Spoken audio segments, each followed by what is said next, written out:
Welcome, fellow classmates of OL 650. Please join us while we, the Change Champions, review Cracking the Code of Change, a Harvard Business Review article written by Michael Beer and Nitin Noria.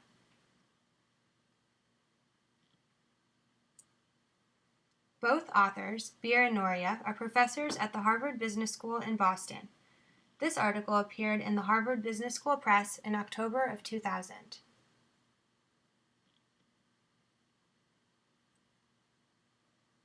Today we will identify the business problem at hand and go through Beer and Noria's approach, hypothesis, and different factors presented in the article.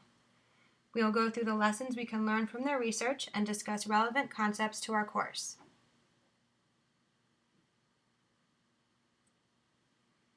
In our constantly changing world, organizations know they must adapt or they will die. Many companies attempt to change in various ways, which include downsizing, restructuring, and changing the corporate culture, but they aren't successful. According to research included in the article, 70% of all change initiatives will fail. Why is that? This article suggests leaders must not only understand the process of change, they must crack the code of change.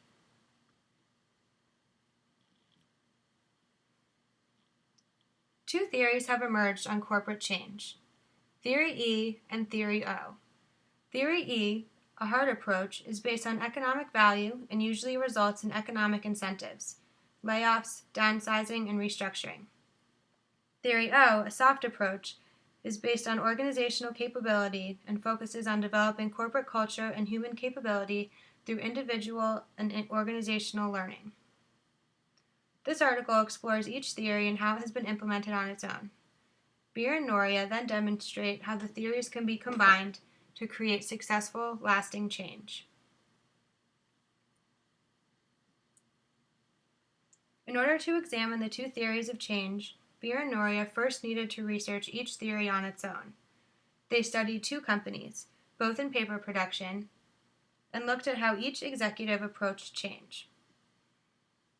Scott Paper's goal was to restructure the organization in order to improve shareholder return. Scott Paper took a Theory E approach to achieve its goal. Champion International focused on changing its corporate culture to improve teamwork, communication, and employee productivity, which was a Theory O approach. Next, they studied a grocery store chain in the United Kingdom called ASDA. ASDA was able to utilize both Theory E and Theory O in its change initiative.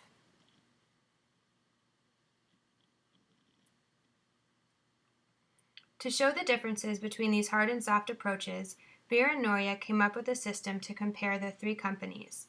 They accomplished this by compiling a list of key dimensions of change. By looking at different dimensions of each company, like its goals, leadership, and focus, Beer and Noria were able to outline key differences between each theory on its own and identify what would happen if the theories were used together.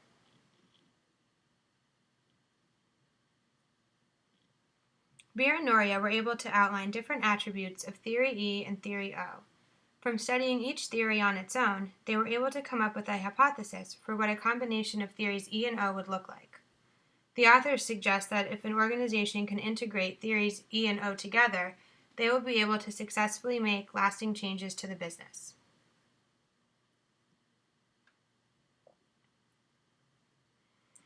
Understanding the differences between theories is essential to the successful combination of the two. The article contains a similar table as the one included in this slide, which helps illustrate the key differences between each theory. The goal of Theory E is to increase shareholder value, while the goal of Theory O is to develop organizational capabilities. The Theory E leadership approach is from the top down, with little involvement or input from lower levels. Theory O leadership is much different, as employees are encouraged to participate and help create change. In Theory E, a leader's focus is changing structures and systems, which can easily be accomplished with the top-down approach and financial incentives for the employees.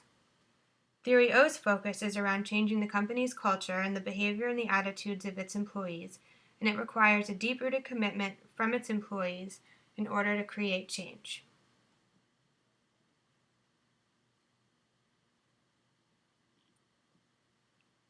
There are many things we can take away from this article. It is important to understand companies often rush into change, which is one reason why change initiatives fail.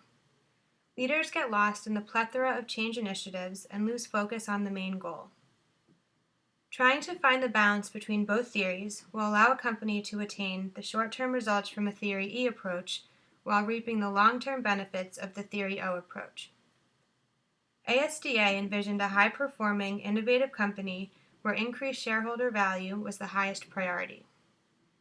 The CEO stated, "We need a culture built around common ideas and goals that include listening, learning, and speed of response from the stores upwards." The CEO accomplished his goal at ASDA and was able to gain a competitive advantage. ASDA came up with a way to utilize both theories simultaneously. They created an innovative driving test, which allowed grocery store managers to run the test store as they saw fit to achieve specific goals. It was a perfect way for ASDA to assess whether a manager's skills in leading the change process at the test store was aligned with the company's objectives. This process exemplified Theory O, as ideas came to fruition from the bottom of the company, yet managers were bound in a Theory E type contract, as those who failed were replaced. In order for a company to successfully initiate change, the employees need to be committed. ASDA's leaders engaged employees in the change process by constantly listening, debating, and demonstrating a willingness to learn, which won the employees' trust. Leaders were also candid about its intentions to make changes from the beginning, which allowed them to balance tensions between the two theories.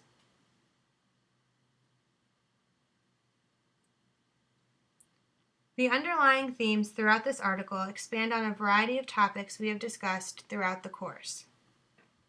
Theory E ties to the course concepts of mechanistic structure and centralization of authority. Mechanistic structure and Theory E are designed to induce people into predictable, accountable behaviors. Their structure offers little to no personal autonomy, as employees are expected to be cautious, obey authority, and respect traditions, which tend to result in strong employee resistance to change.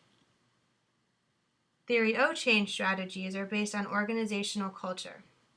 By transforming employee behaviors and developing an effective culture, an organization gains a competitive advantage. Behaviors and attitudes that conform to a positive corporate culture will decrease resistance to change and increase profitability and productivity.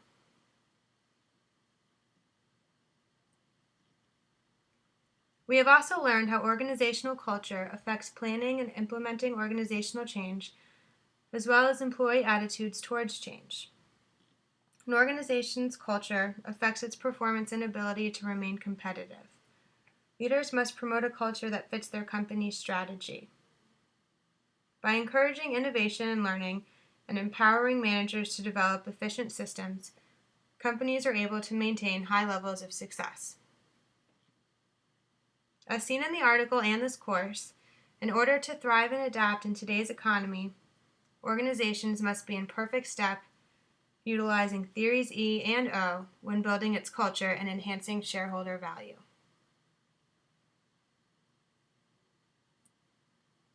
We hope you have enjoyed our review of Cracking the Code of Change. Best of luck with the rest of the class, and happy holidays.